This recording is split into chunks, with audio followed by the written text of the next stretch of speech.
Welcome to our explainer on a really important Supreme Court case, Republic versus Orbecido. This one's a game changer for so many Filipino families around the world because it tackles a question that, honestly, a lot of people have had to ask. All right, so let's get right into the heart of the problem here. I want you to imagine this scenario. You're a Filipino married to another Filipino. But then your spouse moves abroad, becomes a citizen of another country, and divorces you there. So, what about you? Here in the Philippines, are you still considered married? Are you free to move on? This isn't just a hypothetical, This was the exact situation for a man named Cipriano Orbecido III. Okay, so here's how we're going to break this all down. We'll look at what started it all, the main legal question, how the court reasoned through it, their final call, and the huge precedent it set. Right, so this case, GR No. 154380, it's not just some dry legal text. It all starts with a real person, Cipriano Orbecido, who is basically stuck in this legal limbo. All right, let's get into the facts of what actually happened. The timeline here is super important because it shows you exactly why the Supreme Court had to step in.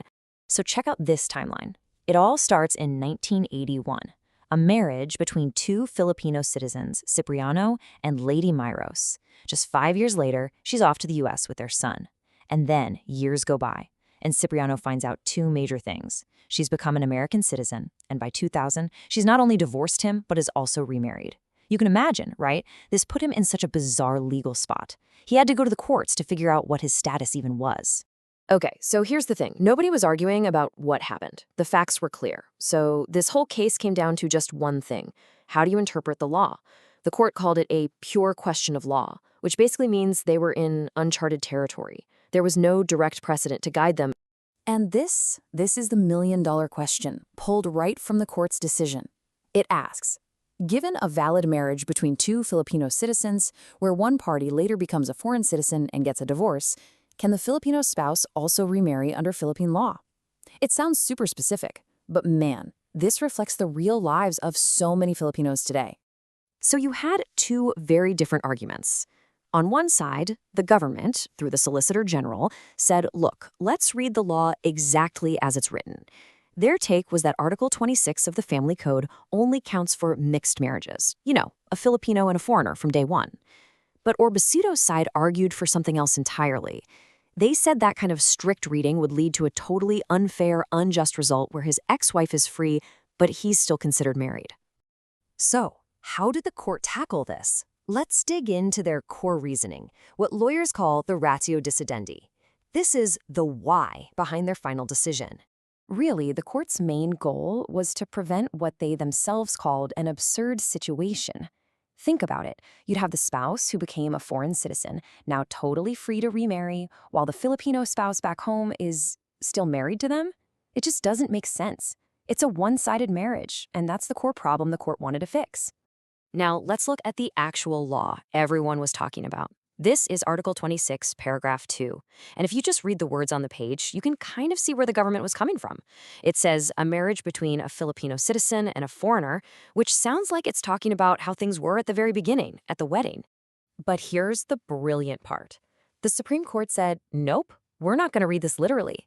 They held that a literal interpretation would, and I quote, sanction absurdity and injustice. Instead, they decided to look at the purpose of the law, its spirit. What was the law trying to achieve? That was the real question. And this is how they solved it. It's actually a really elegant piece of legal reasoning. The court said, look, the whole point of the law is to help the Filipino spouse. So the key moment, the reckoning point, isn't when they got married. The reckoning point is when the divorce happened. And at that exact moment, what did you have? You had a marriage between a Filipino and a foreigner. It doesn't matter that they were both Filipinos at the start. So what was the final outcome of all this logic? Well, the court's decision really has two parts. The ruling, which is the big picture legal answer, and the disposition, which is the specific order for Orbecido's case. And the ruling was a huge deal. The Supreme Court came back with a loud and clear yes. Yes, the Filipino spouse in this situation has the capacity to remarry under Philippine law, period. So you'd think, great. Case closed, Cipriano Orbecido is free to remarry, right? Well, not so fast. Here's where the court's decision gets a little more complex. Believe it or not, even after winning on this massive legal principle, Orbecido's own petition was actually set aside. He didn't get the green light to remarry just yet. And the reason why is a really important lesson about how our courts actually work. And this is the why. The Supreme Court can establish the rule, the legal principle, but it's up to the person making the claim to prove the facts. So, Orbecido had to go back to the lower court and submit actual, competent evidence. He needed to officially prove his wife's American citizenship, present the valid divorce decree, and, this is a big one, even provide evidence of the foreign law that allowed the divorce in the first place. It's a classic legal principle. Winning on paper is one thing, but you have to prove your case with hard evidence. But what came out of all this was huge. The case established a powerful legal principle that we now call the Orbecido Doctrine. So what is the Orbecido Doctrine? It's this.